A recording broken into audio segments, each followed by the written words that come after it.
یاد رکھیں کہ پروردگار عالم نے اپنے لیے تو کوئی پروٹوکول نہیں رکھا، مگر اپنے حبیب کے لیے پروٹوکول رکھا۔ پہلا تو یہ کہ اگر تم نے رسول اللہ صلی اللہ علیہ وسلم کی آواز سے اپنی آواز کو بلند کیا تو تمہارے کیے ہوئے سارے اعمال ضائع ہو جائیں گے اور تمہیں خبر بھی نہ ہوگی۔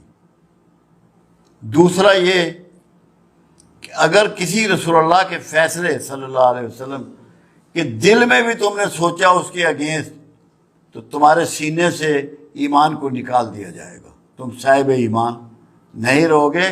صرف تمہارے دل میں اتنا گمان آئے کہ جو فیصلہ رسول اللہ نے فرما دیا اس کی مخالفت، اس کے لیے ناپسندیدگی، تو تم میں ایمان نہیں رہے گا۔ تیسری چیز، دو چیزیں ایسی ہیں جو پروردگار عالم ہمیشہ قبول فرماتا ہے، باقی کوئی چیز رد بھی کر سکتا ہے۔ ایک توبہ اور ایک رسول اللہ صلی اللہ علیہ وسلم پر درود و شریف۔ درود شریف کو اللہ ہر حال میں قبول فرماتا ہے۔ یہ وہ کلمہ ہے کہ جس کو اللہ قبول فرماتا ہے، اور جب کوئی شخص درود شریف پڑھتا ہے تو وہ بنیادی طور پہ صبغت اللہ ہو جاتا ہے۔ کیوں؟ اللہ کی صفات ہے، اللہ کا طریقہ ہے، اللہ کی سنت ہے۔ اللہ خود درود بھیجتا ہے، اللہ خود رسول اللہ سے محبت کرتا ہے۔ تو رسول اللہ صلی اللہ علیہ وسلم کی محبت کرنا، درود بھیجنا، یہ اللہ کی سنت پہ چلنا ہے، صبغت اللہ ہو جانا ہے۔ اس کی بہت بڑی مرتبت یہ ہے کہ آپ اس فعل میں، یہ واحد فعل ہے جس میں مخلوق کے ساتھ خالق شامل ہے۔ آپ نماز پڑھتے ہیں، خالق اس میں شامل نہیں ہے۔ روزہ رکھتے ہیں، خالق اس میں شامل نہیں ہے۔ حج کرتے ہیں، خالق اس میں شامل نہیں ہے۔ کہیں اللہ نے نہیں کہا کہ میں روزہ رکھتا ہوں، میں نماز پڑھتا ہوں، میں حج کرتا ہوں۔ کہا کہ میں اور میرے فرشتے محمد رسول اللہ صلی اللہ علیہ وسلم پہ درود بھیجتے ہیں۔ اے ایمان والو، تم بھی درود و سلام بھیجو، سلامتی بھی۔ ایک تو یہ وہ دعا ہے کہ کائنات میں اس سے بڑھ کے کوئی دعا اگر ہوتی تو اللہ اپنے رسول صلی اللہ علیہ وسلم کے لیے یہ چاہتا کہ وہی دعا دی جائے، رحمت کی، برکت کی، سلامتی کی۔ اس کا فائدہ یہ ہے جو چیز آپ ڈیلیور کرتے ہیں وہی آپ کو واپس ملتی ہے۔ ایک فائدہ یہ ہے، ایک تو اللہ راضی ہوتا ہے، آپ صبغت اللہ ہوتے ہیں، اللہ کی سنت پہ عمل کر رہے ہوتے ہیں۔ آپ جب رسول اللہ صلی اللہ علیہ وسلم پہ رحمت بھیج رہے ہیں، برکت بھیج رہے ہیں، سلامتی بھیج رہے ہیں، یہ سب کچھ آپ کی طرف لوٹایا جا رہا ہے، آپ کی طرف یہ لوٹتا ہے۔ آپ کو بھی یہ چیزیں نصیب ہو رہی ہیں۔ کیوں؟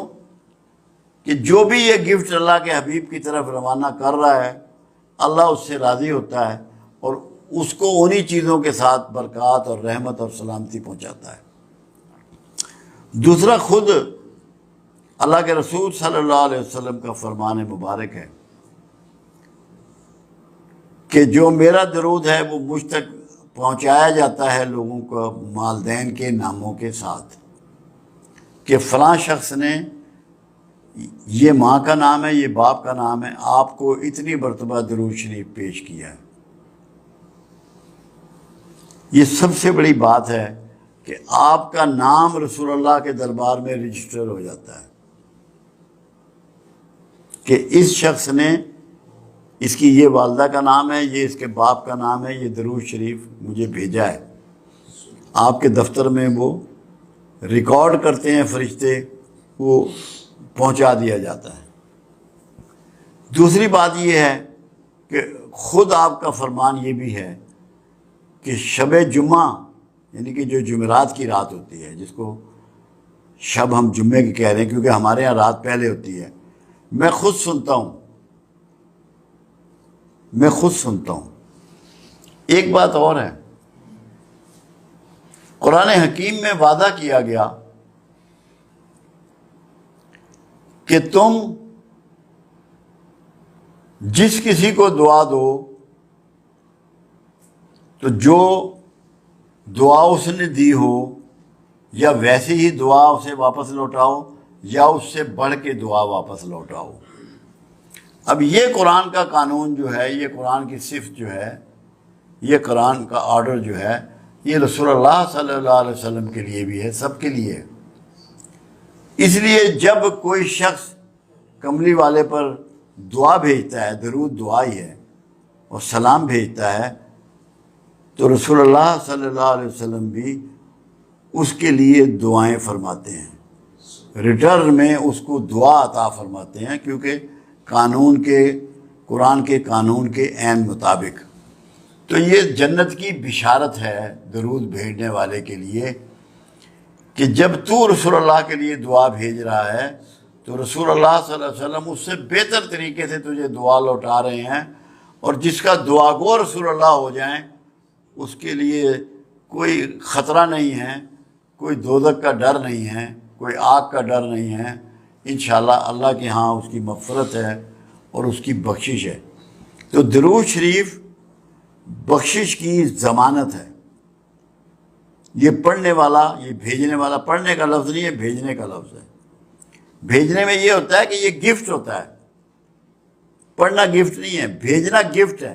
آپ کو یہ یقین ہونا چاہیے کہ آپ کی چیز جو ہے یہ ہوا کے دوش پر جا رہی ہے اور آقا کو پہنچ رہی ہے، یہ گفٹ آپ کا میرے آقا کے پاس جا رہا ہے۔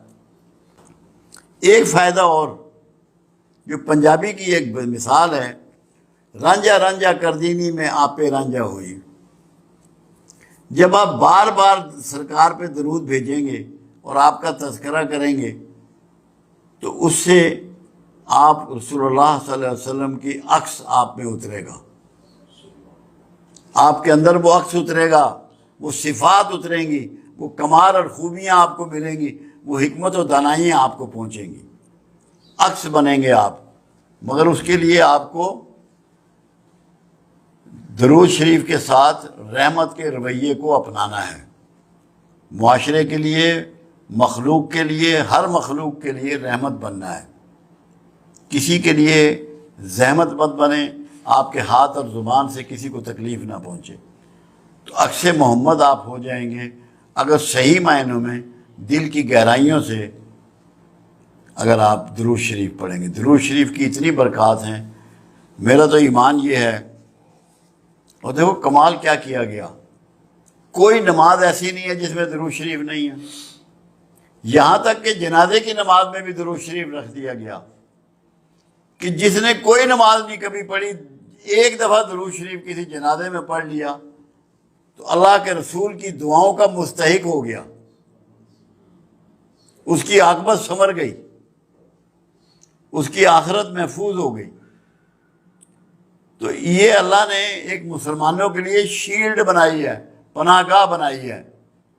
تو درود شریف جو ہے یہ ہماری پناہ گاہ ہے، اس میں داخل ہو جاؤ اور دوزخ کے عذاب سے اپنے آپ کو چھڑا لو۔